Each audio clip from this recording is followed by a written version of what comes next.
Today, I want to talk about my Army experience and my Navy experience and compare the two. Um, I was in the Army, well, I guess you could say I was in the Army for 6 weeks. Um, so I didn't really earn my place to say I was really a soldier.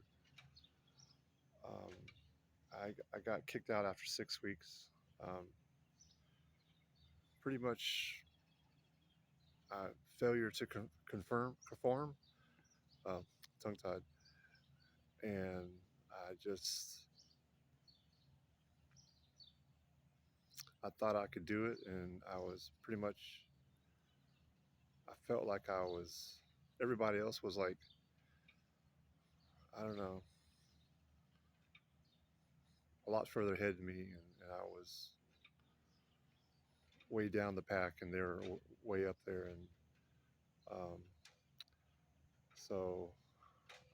Plus, it was like the first time in my life that I really had anyone in a leadership position yelling and screaming, not just at me, but everybody, and it just made it really hard for me to focus and concentrate. And um, I, I got to admit, it got the best of me. It made my nerves shot, and I couldn't. I don't know.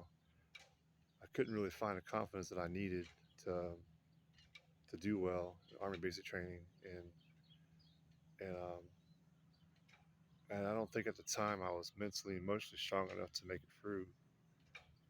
Um, so it was a failure on my part, big time failure. Probably the most disappointed I ever felt in my life when I got kicked out of the Army. But the good news is I redeemed myself big time. It was just totally 360. Um, when I joined the Navy, um, I did a lot better, a lot better. I didn't just graduate basic training in the Navy. Um, I actually went on to do 9 years in the Navy. So it's a big difference between doing 6 weeks in the Army, getting kicked out, and then doing 9 years and getting the best discharge you can get, which is an honorable discharge. Um, Plus, because I didn't go on any deployments, didn't get promoted, didn't get any ribbons in the Army because I didn't graduate boot camp. But in the Navy, I did all those things, and I did really well.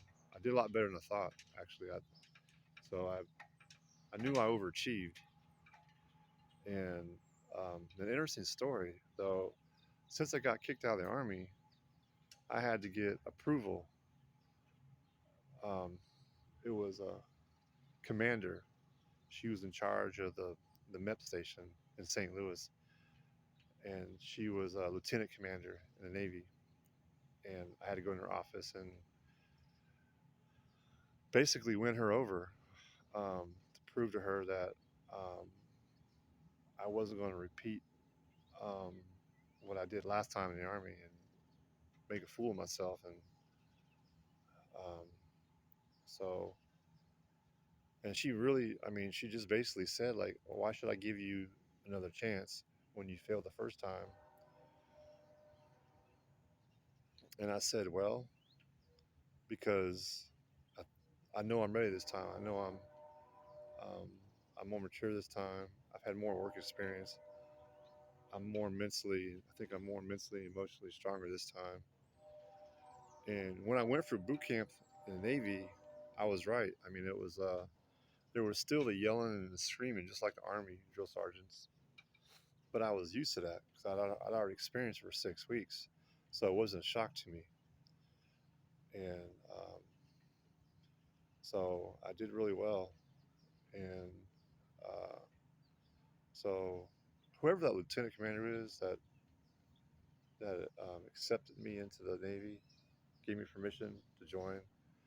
I wish I could thank her. I don't even know her name, um, but I owe everything that I achieved and succeeded at in the Navy. being promoted, my deployments, my ribbons. I owe it all to that woman. You know, because without her, I wouldn't have been able to join the Navy. Because maybe if it was somebody different, I might not be able to join. Because if it was somebody different, they could just told me no, and that would have been that would have been ended my chances of going to the military. But yeah, so um, I'm glad I did it, and I got the best discharge you can get, and um,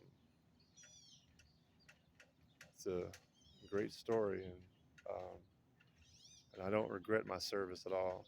And you know, I went from being a failure in the Army to being success in the Navy, and I'm totally happy with that. Even though I didn't retire, really got no regrets. Um, thank you for listening.